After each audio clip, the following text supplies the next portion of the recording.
12, 13 వచనాలు మొదటిగా మనం చదివి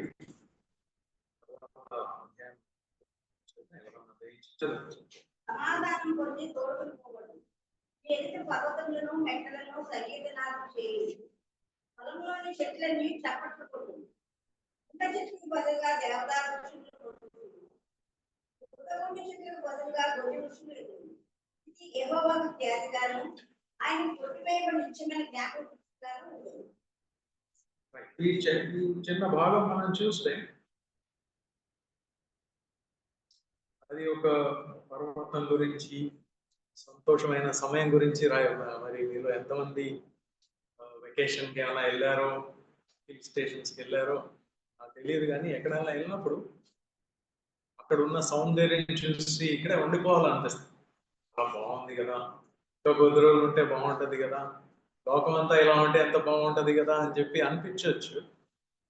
సో ఈ దృశ్యం మనం ఇక్కడ చూసినప్పుడు మనకు పెద్ద అనుదిన వ్యవహారంలో, ప్రత్యేకంగా ఎండాకాలంలో ఇంకా చాలా ఇబ్బందిగా అనిపిస్తూ ఉంటుంది.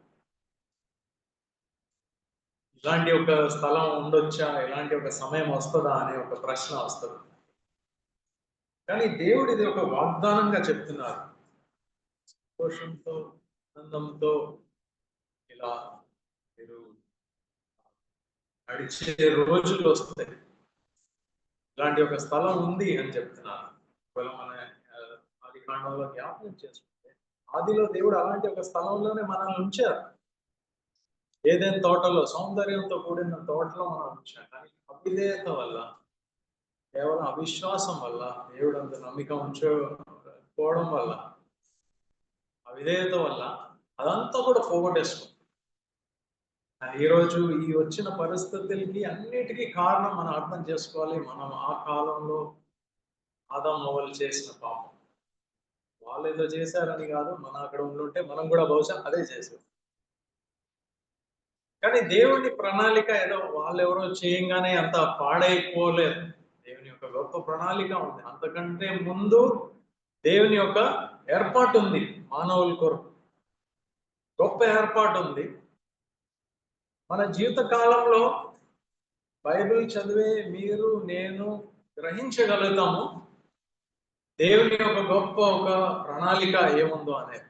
మానవుల కొరకు దేవుని యొక్క ప్లానింగ్ మన దృష్టిలో పెట్టుకోకుంటే ప్రతిరోజు జరిగే ఇబ్బందుల వల్ల మనం అలసిపోతాం, అధైర్యపడిపోతాం. మన కలిగే ఎదుర్కొనే సవాళ్ళు ఎన్నో ఉంటాయి. యవనస్తులకి వాళ్ళ సమస్యలు ఉంటాయి, వృద్ధాప్యంలో ఉన్న వాళ్ళకి వాళ్ళ సమస్యలు ఉంటాయి, ఉద్యోగాల్లో ఉన్న వాళ్ళకి వాళ్ళ సమస్యలు ఉంటాయి, తయారైన వాళ్ళ సమస్యలు ఉంటాయి. వీటన్నిటి మధ్యలో ప్రతిరోజు మనం కాలు ఈడ్చుకుంటూ కష్టపడి వెళ్తున్నప్పుడు ఇవన్నీ జరుగుతుందా ఒకరోజు అని అనిపిస్తుంది. ఇట్ ఎవర్ హ్యాపెన్, సాధ్యం అనిపిస్తుంది. కానీ ధైర్యం తెచ్చుకోండి. దేవుడు గొప్ప వాగ్దానం ఇచ్చి, అబద్ధం ఆడని ఒక దేవుడు ఉన్నాడు మనకి, మాట తప్పని ఒక దేవుడు ఉన్నాడు. ఆయన చెప్పారంటే జరగాల్సిందే, జరుగుతుంది. ఎన్నో విషయాలు జరిగాయి, ఇంకా రాబోయే కాలంలో ఎన్నో జరుగుతుంది. కానీ ఎప్పుడో జరిగిన వాటి గురించి కాదు, కానీ తర్వాత జరగబోయే వాటి గురించి కాదు, కానీ ఈ రోజే మన చేతిలో దేవుడు ఎన్నో వాగ్దానాలు ఇచ్చున్నారు మనకి. దాంట్లో ఇదొక వాగ్దానము. మన దృష్టి పెట్టుకోవచ్చు. ఒక్కరోజు ఈ పరిస్థితులు ఎలా ఉండవు. ఒకరోజు సంతోషంతో, సమాధానంతో, దేవునితో సదాకాలం నేను జీవిస్తాను అనే ఒక గొప్ప నిరీక్షణ మన ఎదురుగా ఉన్నది. 55వ అధ్యాయంలోనే మొదటి కొన్ని వచనాలు మనం చూస్తే దేవుడు ఒక పిలుపు పిలుస్తున్నారు. ఇక్కడ ఏమని పిలుస్తున్నా అండి? దప్పికొనిన వాళ్ళు నీళ్ళ యొద్దకు రండి. అంటే అలసిపోయి ఉంటాయి, సిక్ అండ్ టైర్డ్. ఈ జరుగుతున్న సంఘటనలు బట్టి, మన జీవితాల్లో జరుగుతున్న విషయాల్ని బట్టి మీరు అలసిపోయి ఉంటే, అందులో చాలా మంది అలసిపోయి ఉన్నారు. కానీ అక్కడికి వెళ్ళం, ఆయన దగ్గరికి వెళ్ళాం. అది మొదటి ఆయన ఒక ఆఫర్ ఇస్తున్నారు. ఆయన దగ్గర రండి, నేను మీకు శాంతిని ఇస్తాను అని కొత్త నిబంధనలో యేసుక్రీస్తు ప్రభు కూడా చెప్పారు. చాలా మందికి దాహం వేసినా కూడా దేవుడి దగ్గరికి వెళ్ళరు. ఎందుకు వెళ్ళరు? ఎందుకంటే ఆయన చెయ్యలేడేమో అనుకుంటారో, యా చెయ్యడు అనుకుంటారో, యా నా కొరకు చేస్తారా అని అనుకోవడం వల్లే చివరికి మనం వెనకాల ఉండిపోతాము. కానీ ఆయన గొప్ప ఆఫర్ చేస్తున్నారు ఇక్కడ. నా యొద్దకు రండి, నేను మీకు రూకలు లేకుండా నేను మీకు భోజనం ఇప్పిస్తాను. ఎక్కడన్నా చూసారండి? డబ్బులు లేకుండా ఎవరైనా ఇస్తారా మీకు? హోటల్కి వెళ్ళి ట్రై చేయండి ఒకసారి మధ్యాహ్నం. ఇస్తారా? ఇవ్వరు. ఎవరు ఇవ్వరు. కానీ కొనమంటున్నారు, వెళ్ళేసి కొనుక్కోండి అంటున్నారు. ఎక్కడి నుంచి వస్తే రాదు. కానీ ఒక ఆయన మన కొరకు ఇవన్నీ కొనున్నారు అనేది గుర్తుపెట్టుకోండి. Somebody has already purchased. మన బదులు ఆయన కొనుక్కున్నారు. అన్ని కూడా మనకు కావాల్సిన సమస్తమై మనం పోగొట్టేసుకున్న అన్ని కూడా ఆయన కొనేసుకున్నారు. ఆయన దగ్గర ఉంది. జీవపు మార్గం ఆయన చేతిలో ఉన్నది. మనకి ఏదైతే చాలా అవసరమో అది ఆయన చేతిలో ఉన్నది. ఆయన మన కొరకు సంపాదించుకున్నారు. మనం బానిసత్వంలోకి మనల్ని అమ్మేసుకున్నాం. పాపం చేయడం వల్ల మనం ఒక వ్యక్తికి అమ్మేసుకున్నట్టే. మన జీవితాల్లో ఎన్నోసారి మనం చూస్తున్నప్పుడు న్యూస్ పేపర్లో చదువుతాం. అమ్మాయిలు యవ్వనస్తులు, అమ్మాయిలు అబ్బాయిలు స్నేహం చేసుకుంటారు. తర్వాత ఏదో వీడియోలు తీస్తారనో, అమ్మాయిని ట్రాప్ చేశారనో, 3 సంవత్సరాల నుంచి వాళ్ళందరూ పీడిస్తూ ఉన్నారు. ఆమె ఎందుకు అలా ఇరుక్కున్నారండి? ఎప్పుడో చేసిన ఒక చిన్న తేడాలో ఇరుక్కుంటారు, మళ్ళీ రాలేని పరిస్థితి అన్నమాట. మనం కూడా అలాగే పాపంలో పడి ఇరుక్కున్న పరిస్థితి. ఎవరు మనల్ని విడిపించడం లేదు. కానీ దేవునికి స్తోత్రం, యేసుక్రీస్తు ప్రభు మన ఒక ఫ్రీడమ్ ఆయన కొనివేసేసారు. ఆల్రెడీ కొనుక్కున్నారు. సిలువలో ఆయన ప్రాణం ఆయన అర్పించినప్పుడు మన కొరకు అన్ని కొనేశారు. ఆయన కొనేసిన తర్వాత మనల్ని ఎవరిని బలవంతం చేయట్లేదు. చాయిస్ మనది. మన చాయిస్ అది. కావాలంటే రావచ్చు, ఇఫ్ యూ వాంట్. ఇక్కడ అదే చెప్తా, మీ దాహం ఉంటే వచ్చేయండి. Fully I can satisfy you. మన ఒక అలసటకి ఆయన దగ్గర ఒక ఉంది, ఒక సొల్యూషన్ ఉన్నది. మన వెళ్ళడం ఆలస్యం, మన వెళ్ళం కాబట్టి మనకి దొరకదు. సో ఇక్కడ మనం చూస్తే ఆయన ఉచితంగా మనకి ఇస్తున్నారు. మనం ఇప్పుడు మన స్ట్రగుల్ అయ్యే వ్యవహారం చూసినా కూడా 2వ వచనం మనం చూస్తే మనం కొనే దాని నుంచి మనకి సాటిస్ఫాక్షన్ వస్తుందా? 2వ వచనం చదవండి. ఆహారము కాని దాని కొరకు మీరేలా రోకలిచ్చెదరు? సంతుష్టి కలుగజేయని దాని కొరకు మీ కష్టార్జితముని ఎందుకు వ్యయపరిచెదరు?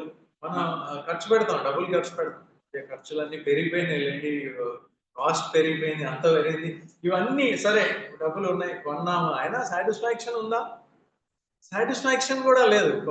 కొన్ని క్షణాలే సాటిస్ఫాక్షన్ ఉంటుంది. ఈ తిన్న ఆహారం నిజంగా కాసేపు తర్వాత మళ్ళీ ఆకలేస్తుంది. కొంతమంది మళ్ళీ ఇంకేదో కొనుక్కొని వెళ్దాం, ఆర్డర్ చేద్దాం అని చెప్పి ఈ మధ్య జొమాటోలు, స్విగ్గీలు అన్నీ వచ్చిన తర్వాత ఆర్డర్ చేసేసిన అది వాళ్ళు చూపించే అడ్వర్టైజ్మెంట్ బట్టి ఈ రోజు ఇది తినేద్దాం అని అనిపిస్తుంది, కొనేసుకుంటాము. కానీ సాటిస్ఫాక్షన్ ఉందా అండి? సాటిస్ఫాక్షన్ అనేది లేదు. మనం ఎంత ఖర్చు పెట్టినా సాటిస్ఫాక్షన్ ఉండట్లేదు. ఎందుకంటే ఇది డబ్బులతో కొనుక్కునే వ్యవహారం కాదు. ఆయన అన్నారు, జీవపు రొట్టె నేను.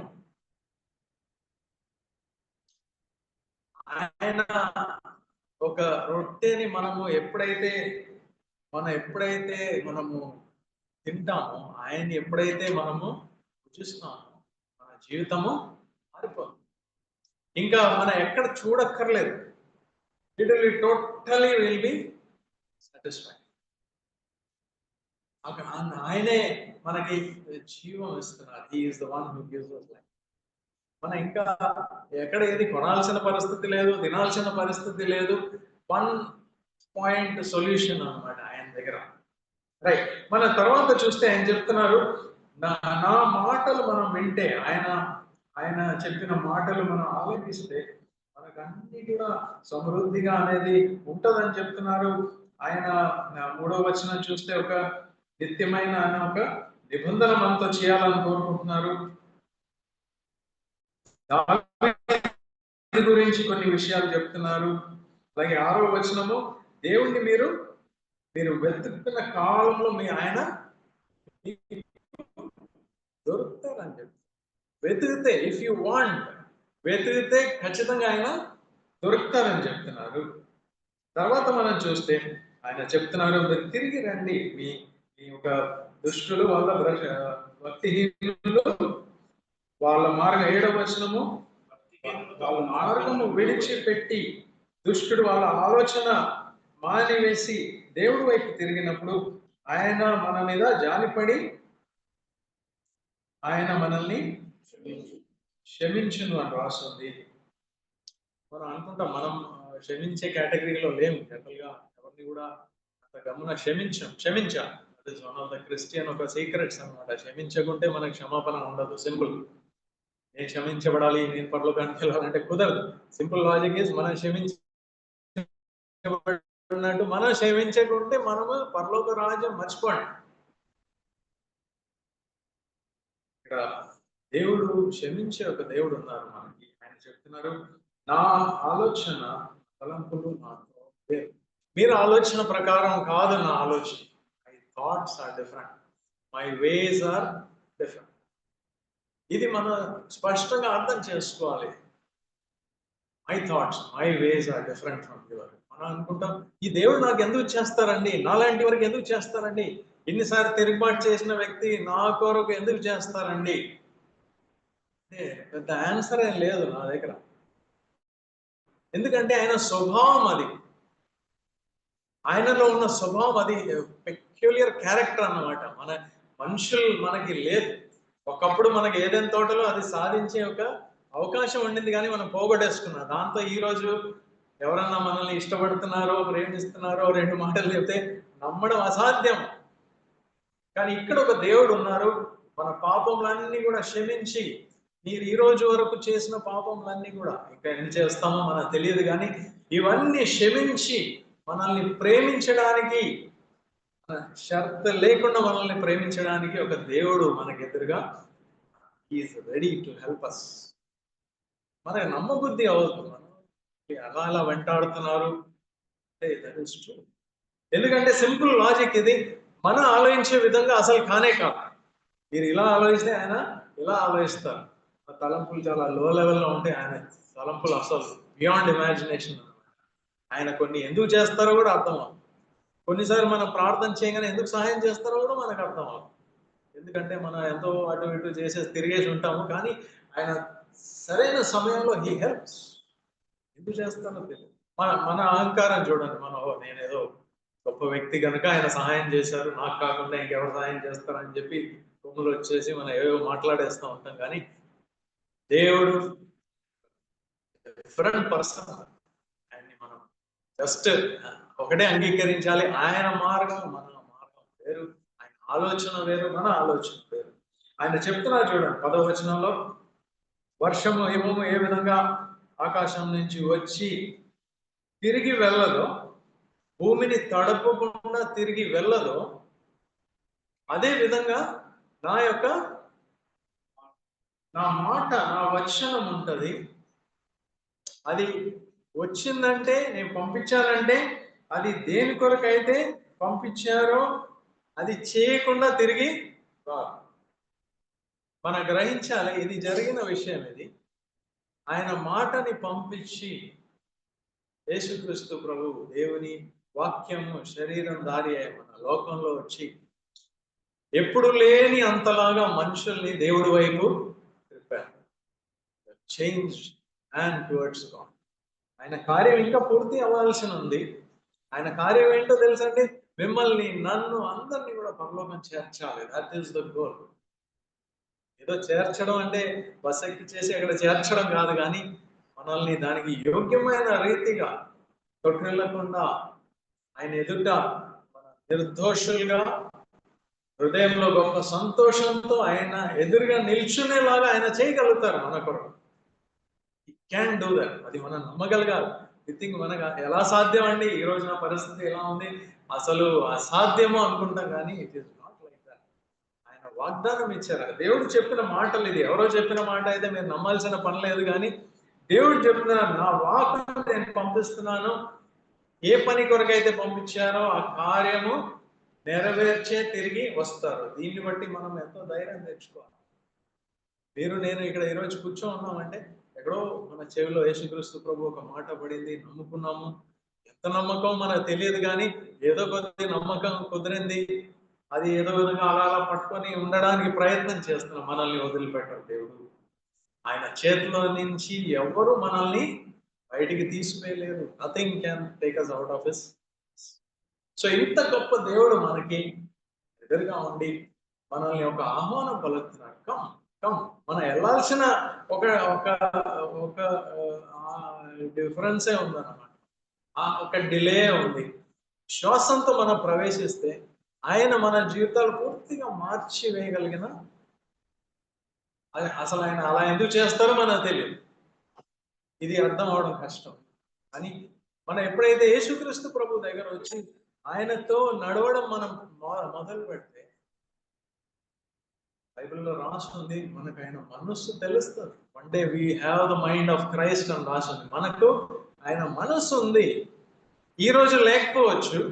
ఆయన మనస్సు మన మనసుకి అసలు కంపారిజన్ లేదు. ఆయన ఆలోచించే విధం, మన ఆలోచించే విధం వేరు. కానీ యేసుక్రీస్తు ప్రభు దగ్గర వెళ్తే, ఎప్పుడైతే ఆయన పరిశుద్ధాత్మను మనం పొందుకుంటాం, మన ఆలోచన ఆయన ఆలోచన విల్ స్టార్ట్ మ్యాచింగ్. ఇంతకుముందు మీరు అసాధ్యము, ఇలా ఉండగలుగుతామా అనుకున్నది ఇప్పుడు మీకు ఈజీ అనిపిస్తుంది. ఇదే జీవితం అనిపిస్తుంది. ఇదే కదా నేచురల్. దేవుడు మన జీవితాలు మార్చాలని ఉద్దేశిస్తాం.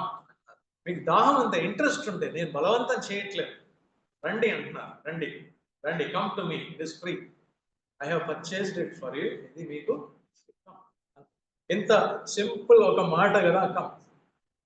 వచ్చే విశ్వాసం ఉందా, నమ్మకం ఉందా?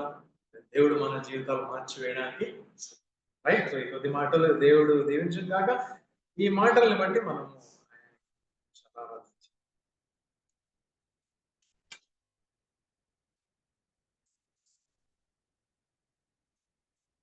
వెళ్ళే ముందుగా దేవా నీ తలంపులన్నీ పాడపడతాం.